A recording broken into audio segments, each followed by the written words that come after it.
श्रद्धे महानुभावों, प्रसंग में कर्मणि द्वितीया तृतीया च होशंसी,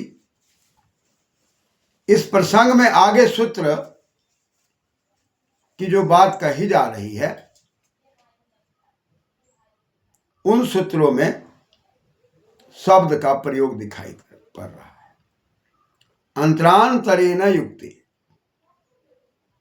कर्मणि द्वितीया तृतीया च होशंसी अंतरांतरेण युक्ति, युक्ति में युज धातु है, अक्तः प्रत्यय सप्तमी विभक्ति है, उसके योग में अब यहां साफ स्पष्ट कहा जा रहा है, सूत्र में ही कहा जा रहा है अंतरा और अंतरेण शब्द, ये निपातनात् है, निपातन से है, और इसको अव्ययवाचक शब्द भी कह सकते हैं। और यदि शब्द व्युत्पत्ति की बात करें तो अम से उरन आदि प्रत्यय लगकर अंतर, अंतरा, अंतरेण आदि शब्द दिखाई पड़ रहे हैं। तो एक अंतरा शब्द है, एक अंतरेण शब्द है। इन शब्दों का योग यदि हो रहा है तो जिन शब्दों के साथ योग हो रहा है या जिन शब्दों से इनका योग हो रहा है, तो अंतरा अंतरेण शब्द के कारण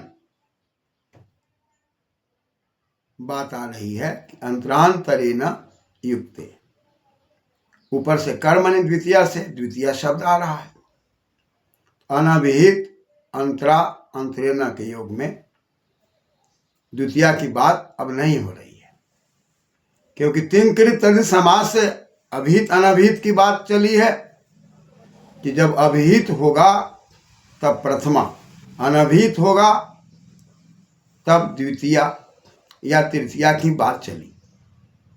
लेकिन यहां अभिहित अनभिहित की जो बात चली गई उसमें तिंग कृत तद्धित समास की बात आई।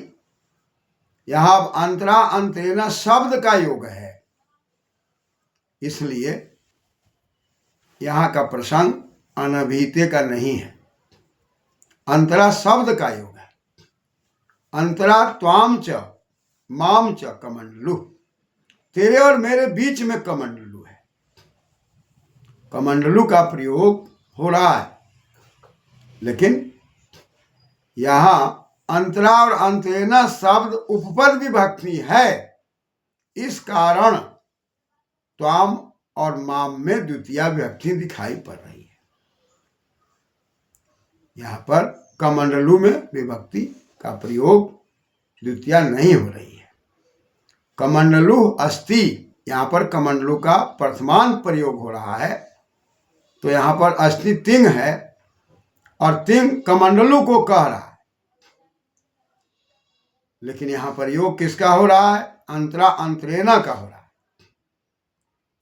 तो अंतरा अंतरेण के योग में द्वितीया की बात हो रही है। अंतरेण त्वाम च माम च कमंडलु, तेरे मेरे बीच में कमंडलु अस्ति।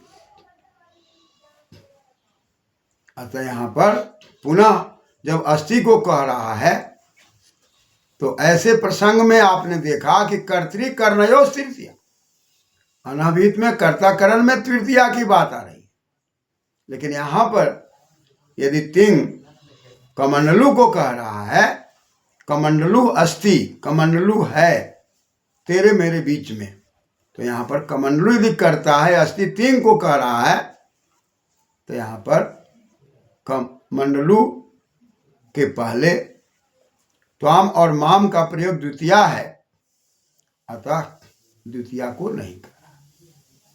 यहां पर अंतरा और अंतरेण का योग हो रहा है, अतः अंतरा अंतरेण के योग में उपपद विभक्ति का प्रयोग चल रहा है, और कर्ता के द्वारा यहां तिंग और तिंग के द्वारा कर्ता है। यहां अंतरा अंतरेण का योग है, उपपद विभक्ति है, और अंत में यदि विचार करें तो यहां नहीं कहा जा रहा है। अतः पूरा का पूरा प्रसंग अनभिहित का प्रसंग है, चाहे वो शब्द का योग हो चाहे संज्ञावाचक हो, ये पूरा का पूरा प्रसंग अनभिहित माना जाएगा और वो तिंग कृत तद्धित समास से माना जाएगा। अतः यहाँ पर तिंग कमंडलु को कहेगा त्वाम और माम को नहीं कहेगा, लेकिन यहाँ पर अंतरा अंतरेना का योग होगा। इसके कारण से उपपद विभक्ति आता। विभक्ति में एक संज्ञा का विधान और एक तरफ शब्द का योग, अर्थात शब्द के योग से यहाँ त्वाम माम च अंतरा कमंडलु, अंतरा त्वाम च माम च, या अंतरा त्वाम माम च कमंडलु। इसमें यदि ठीक से विचार करें तो हो गया अंतरा त्वाम माम च कमंडलु अस्ति, तेरे मेरे बीच में कमंडलु है, अतः तिंग से अनभिहित दिखाई पड़ता है। इस प्रकार से यहाँ पर द्वितीय विभक्ति का विधान शब्द के योग में उपपद विभक्ति में दिखाई पड़ रहा है। आगे इसी प्रसंग में कर्मणि द्वितीया तृतीया च हो छंसी अंतरांतरेण युक्ते काला ध्वनोर अत्यंत संयोगे। अब यहाँ पर काला ध्वनोर शब्द आ रहा है, उसमें अधवा शब्द है, अधवन शब्द है, और अर्धभक्षण धातु से क्वनिक प्रत्यय लग करके अधवन शब्द बना हुआ, अधवा अधवानो अधवाना, और कालवाची है, गति के अर्थ में, कल गति के अर्थ में है। तो शब्द यदि कालवाची है या अधवावाची है और अत्यंत संयोग है, अति अंत अत्यंत यनादेश है, संयोगे में सम है, युज धातु है, सप्तमी है,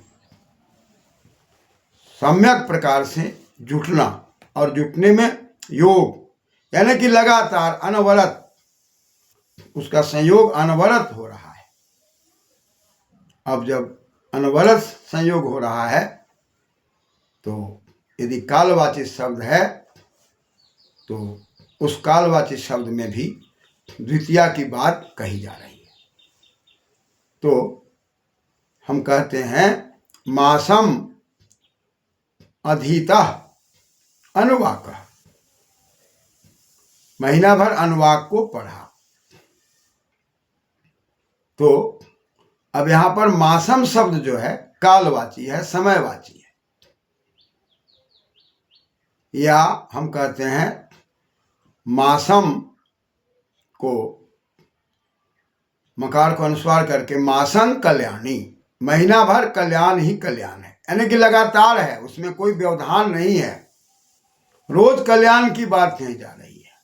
पढ़ने वाला व्यक्ति लगातार उसको पढ़ रहा है, प्रत्येक दिन पढ़ रहा है, प्रत्येक रात्रि में समय निकाल करके अध्ययन कर रहा है।